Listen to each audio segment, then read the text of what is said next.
झेप मराठी, आरसा महाराष्ट्राचा। धुळ्यात राष्ट्रवादी शरद पवार पक्षातर्फे आमदार पडळकरांचा निषेध। प्रतिमेला काळे फासत मारले जोडे। पडळकरांची आमदारकी रद्द करा, राष्ट्रवादीची मागणी।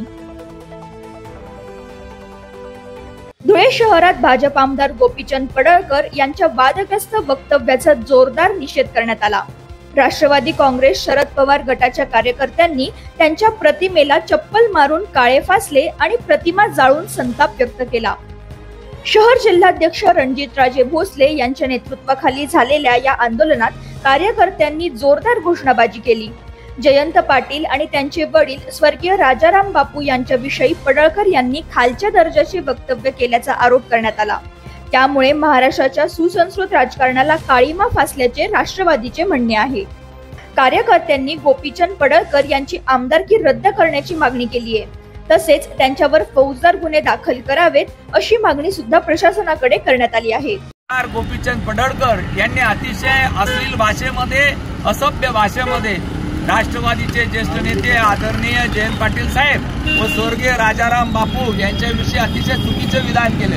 हे महाराष्ट्राच्या राजकारणाला काळीमा फासण्याची घटना काल घडली। महाराष्ट्रामध्ये सुसंस्कृतपणे, सभ्यपणे राजकारण करण्याची पद्धत होती, पण ही पद्धत मुळीच घाण कृत्य भाजपचे आमदार गोपीचंद पडळकर यांनी केलेले आहे। त्याचा आम्ही धुळे शहर राष्ट्रवादी काँग्रेस पक्षाच्या वतीने निषेध व्यक्त केलाय। आम्ही इशारा देतो की भाजपने वेळेवर यांना आवर घालावा।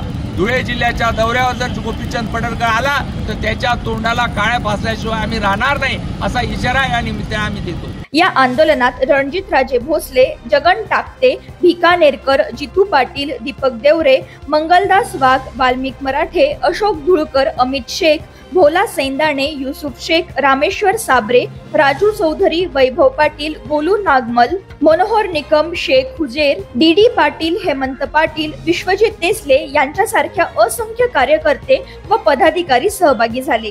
प्रतिनिधी कार्तिक सोनवणे, झेप मराठी, धुळे। अशाच वेगळ्या आणि ताज्या बातम्यांसाठी पाहत रहा झेप मराठी, आरसा महाराष्ट्राचा। संपादक प्राध्यापक अनिल चव्हाण, धुळे।